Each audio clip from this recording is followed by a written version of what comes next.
Sim, no caso, né, que a gente estava, foi investigada a morte dessa dentista, né? O marido dela também morreu, mas ainda não foi confirmado que era febre maculosa. Eles estavam num evento com muitas pessoas.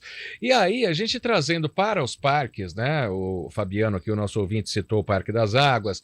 A gente teve o caso do Lago do Café, mas na própria Lagoa do Taquaral mesmo, ali na região entre o cartódromo e o ginásio, né? A gente vê as capivaras andando ali, elas fazem as necessidades dela onde as pessoas passam, né?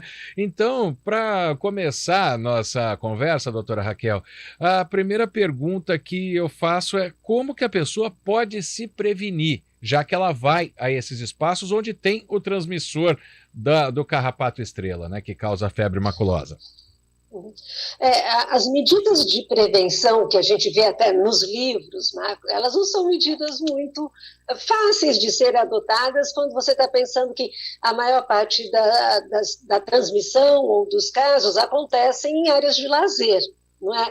Então, por exemplo, você vai levar, olha, vai com calça, ajusta, coloca uma fita crepe de dupla face para grudar na calça e na pele, para não entrar o carrapato de jeito nenhum. Quer dizer, você está numa área de lazer, agora está mais frio, mas quando é verão, quer dizer, essas medidas mecânicas, né, para você impedir que o carrapato pule para a perna, elas acabam sendo, acho que, pouco práticas, sinceramente, na minha opinião. Mas são medidas que são indicadas, se for possível. Né? Então, a calça bem fechadinha, fecha a boca da calça para o carrapato não chegar, usar roupa de cor clara para enxergar o carrapato que esteja lá no caminho, né, tentando ultrapassar a barreira da roupa.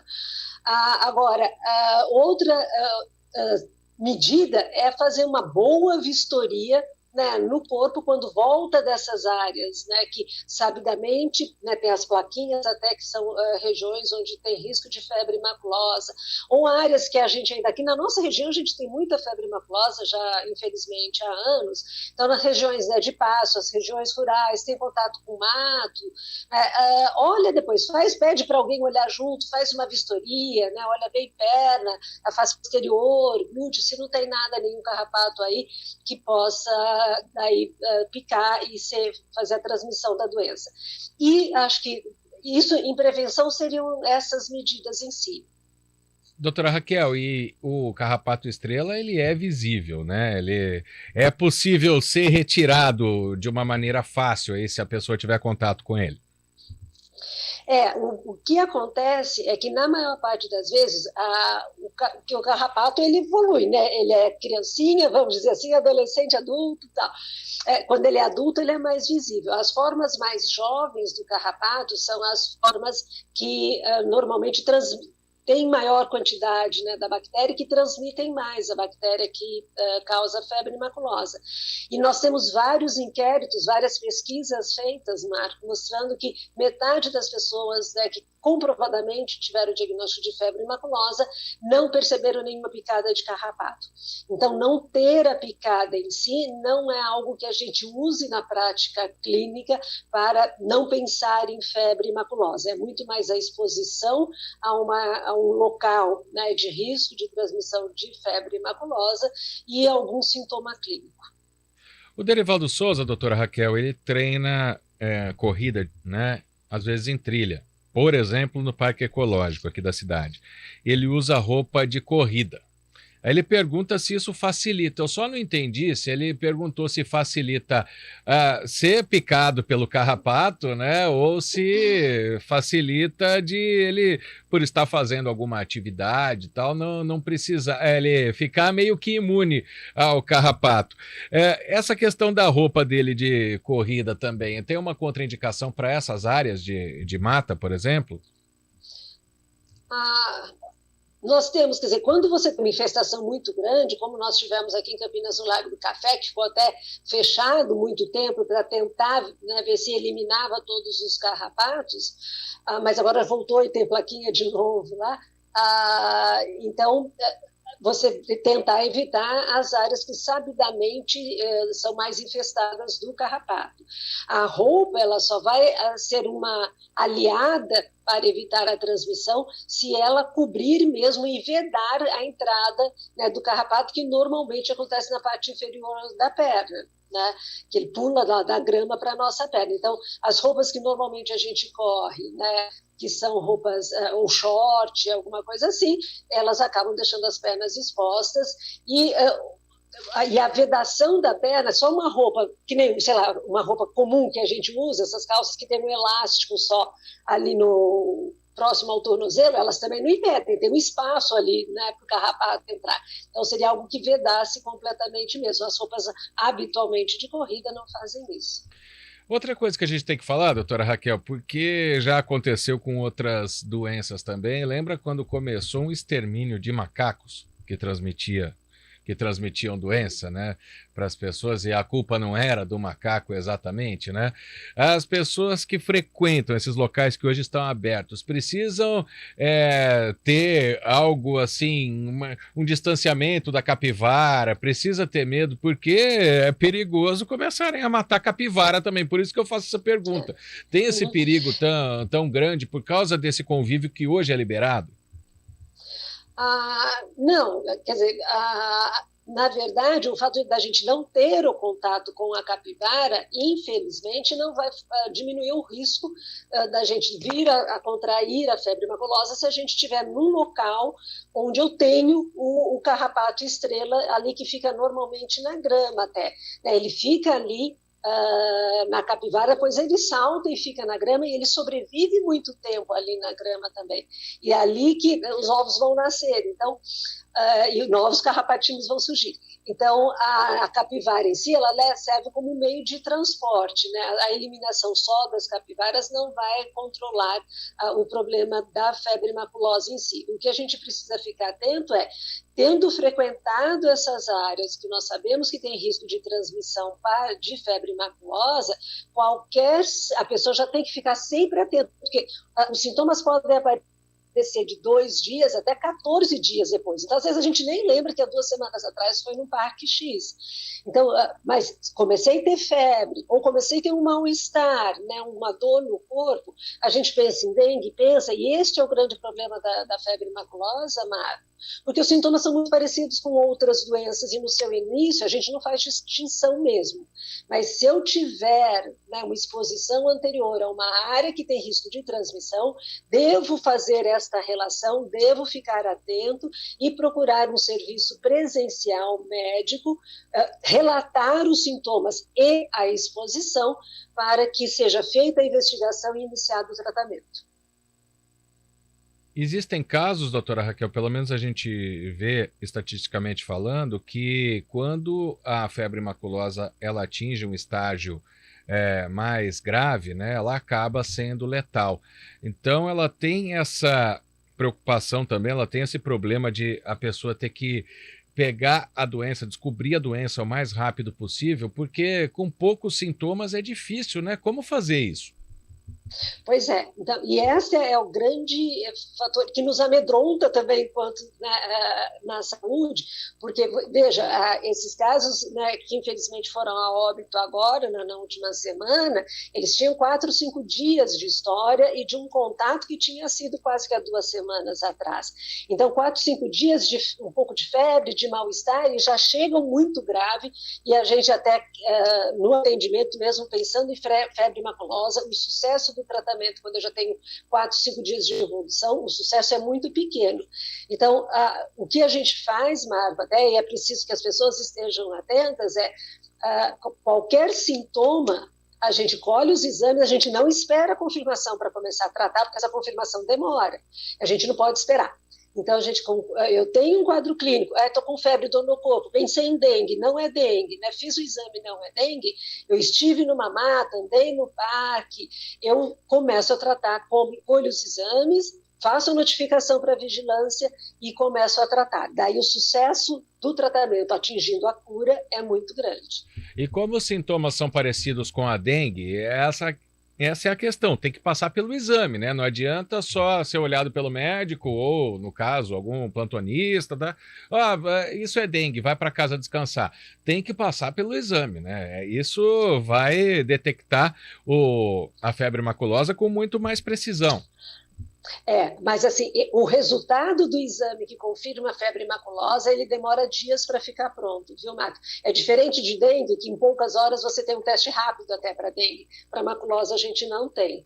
Então, se eu descarto outras doenças, ou se a minha hipótese diagnóstica, né, é muito grande, muito favorável à febre maculosa, a gente já começa a tratar sim.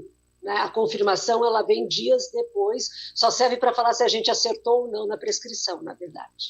Sim, mas pode haver essa confusão, porque a pessoa que ela tem diagnosticada, ou pelo menos, né, o médico diz está com dengue, ela deve ser acompanhada diariamente, ela tem que ter algum cuidado especial para ter a certeza que não é a febre maculosa. Que você não costuma, a gente não costuma ver esta co-infecção, até teoricamente ela é possível, maculosa e dengue. E muitas vezes, quando o paciente chega e está com o exame de sangue, por exemplo, né, o glóbulo branco muito baixo, com a plaqueta muito baixa, muitas vezes a gente faz o suporte para a dengue, que dengue é um tratamento de suporte, basicamente com hidratação, e começa a tratar como maculosa também, porque muitas vezes a confirmação demora, dos dois, eventualmente.